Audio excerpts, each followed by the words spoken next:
আসসালামু আলাইকুম, সবাইকে শুভেচ্ছা অভিনন্দন জানিয়ে শুরু করছি। মোহাম্মদ হাসান গাজী। আজকে আরেকটি জায়গায় আসলাম। এখানে একটা খুবই সুন্দর জায়গা।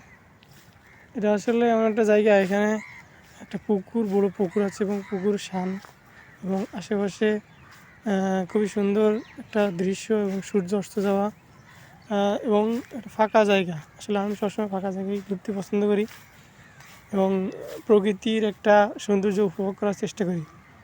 এখন যে যে সময়টা আমরা আছি এখানে, এই সময়টা হচ্ছে সকল প্রকৃতির তার নিজ ঘরে অবস্থান করার সময়, সকল কাজকর্ম শেষ করে নিজ ঘরে স্থানে যাওয়ার সময়।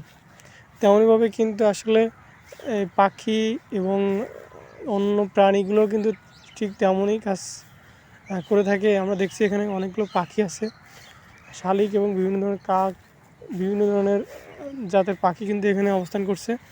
সেগুলো কিন্তু আসলে তাদের নিজ ঘরে যাওয়ার জন্য প্রস্তুতি নিচ্ছে এবং রাতে খাবার সংগ্রহ করে কিন্তু একসঙ্গেই তারা নিজ ঘরে যাওয়ার প্রস্তুতি নিচ্ছে।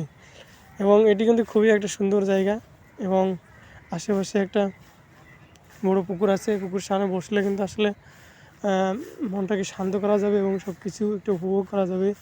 প্রকৃতির এক লীলাভূমি, যেখানে আপনি নিজেকে বিলিয়ে দিলে প্রকৃতির সান্নিধ্যে আপনি কিন্তু মিশিয়ে যেতে পারবেন।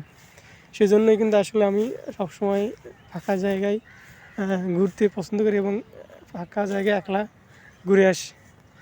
এটা আমার হচ্ছে একটা অভ্যাস বলতে পারেন। আমি একলাই বা একটা সুন্দর জায়গা আমি ঘুরতে পছন্দ করি। আশেপাশে বিভিন্ন ধরনের গাছ রয়েছে এবং সেগুলো দেখতেও কিন্তু খুবই সুন্দর লাগছে এবং সাইডে বিভিন্ন ধরনের ফুল গাছ এবং মানুষ তার নিজস্ব কাজকাম কিন্তু নিচ্ছেন।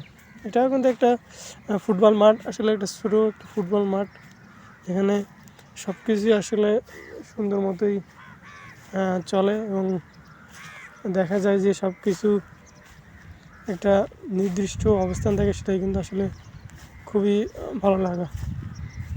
আসলে